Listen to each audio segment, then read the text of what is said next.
Hello folks, and welcome back to Clark's Cookery. Over the past year, I've been showing you guys how to grill and smoke meat on a big green egg. All of these techniques apply to any type of grill or smoker, that whether you have an offset on smoker, a vertical smoker, or a Kamado style grill or smoker. We also have an upcoming event in a couple of weeks where we have to cook some hot dogs, and I needed a small grill to accomplish that feat. And this put me in the mind to show people how to do the same techniques that I've been doing on the egg on a smaller, thinner wall grill, and show that the same techniques still apply. The way that I learned to grill and smoke meat was also on a very small, thin wall grill that did not have any type of meat thermometers. There was a good bit of trial and error going back and forth, trying out food, like, does this taste right? Is this right on temperature? Is this too hard? Is this too tough, tender? Or is this juicy and moist enough? Those are all things that I learned, and so I wanted to share on some of those with you guys, and various techniques of how to accomplish great quality meat and how to avoid a brick. So I have a small little rectangular thin wall grill. I'm gonna go get it out the box and show you guys how to season it, and hopefully over the next few videos, I'll be able to show you guys how to do the same techniques that we've done on the egg on this small grill. So stay tuned. All right, so gotten the grill out of the box, peel the sticker off the top lid, and let's go ahead and set this thing up.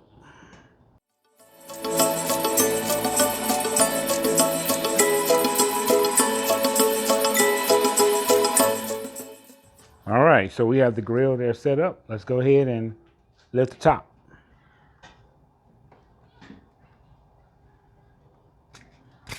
So a piece of styrofoam, we don't need that.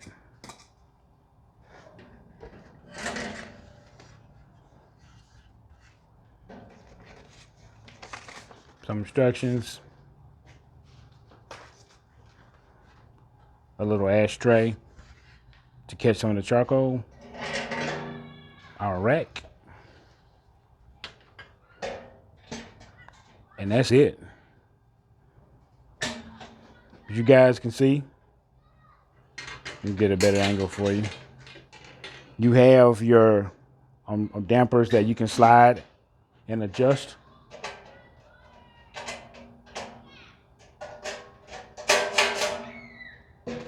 But if you look on the top,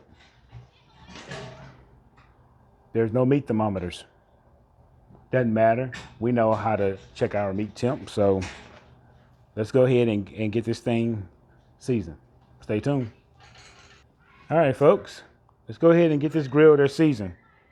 Now, there are lots of ways that you can season your grill with various oils. You can use grapeseed oil, peanut oil, or some other high temperature oil. If you use olive oil, that might not be the best decision for you because of the low flash point of olive oil, and it can mess with the taste of your meat. So I would use a higher flash point of oil, whether it be grapeseed oil or some kind of a vegetable oil. So in this case, we just have some basic vegetable oil, and there are lots of ways you can do this. You can use like a little spray bottle, spray it on there.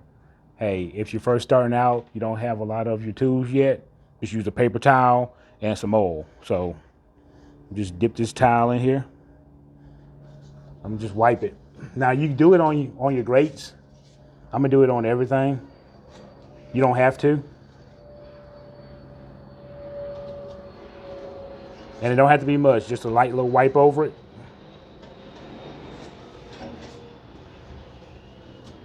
That's it. Now let's get the charcoal tray.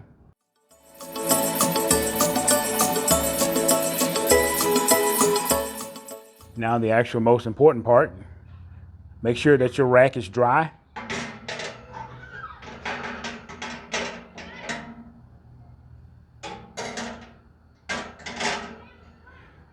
And then you want to hit it with some oil as well. This will help when you do your first cook. This will keep your meat from sticking.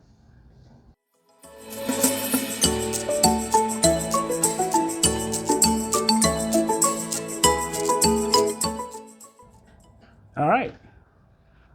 So we've kind of got some basic oil that rubbed on this. Now let's go ahead, add a little bit of charcoal, give it a light, and let's go ahead and get it seasoned. All right, we got our charcoal in. You don't need a lot there, just enough to cover the bottom of your grill. I have a little bit of extra oil, so I'm gonna just pour it over this charcoal here.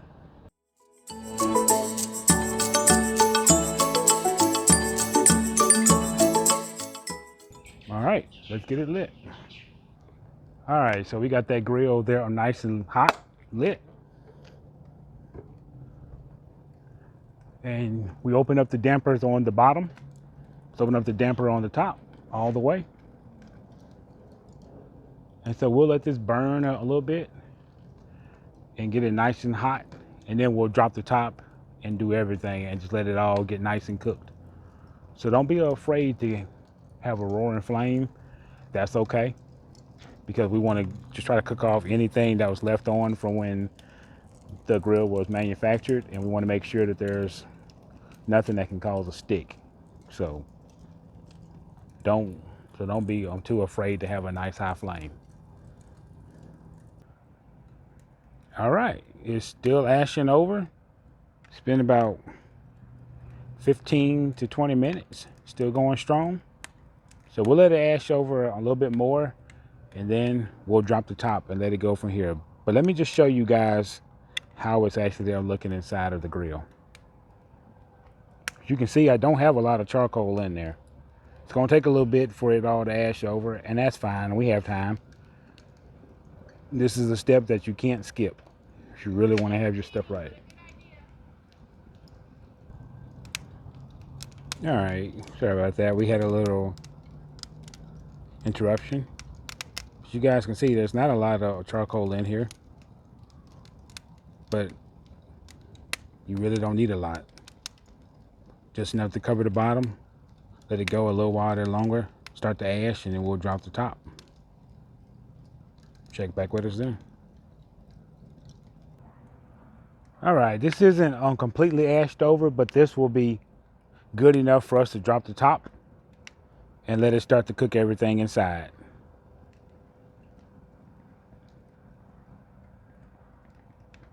So let's go ahead and drop the top.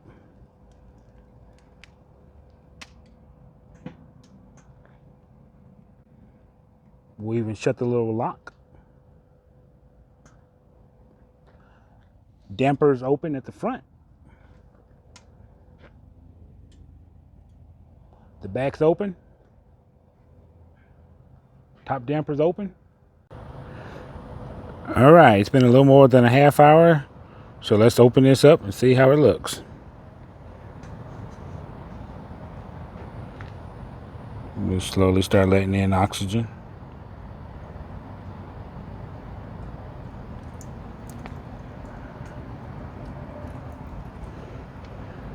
All right, you guys can see this is ashing over, and the 30 or so minutes that we took to do the grates with the top up and then with the top down, that is sufficient to season.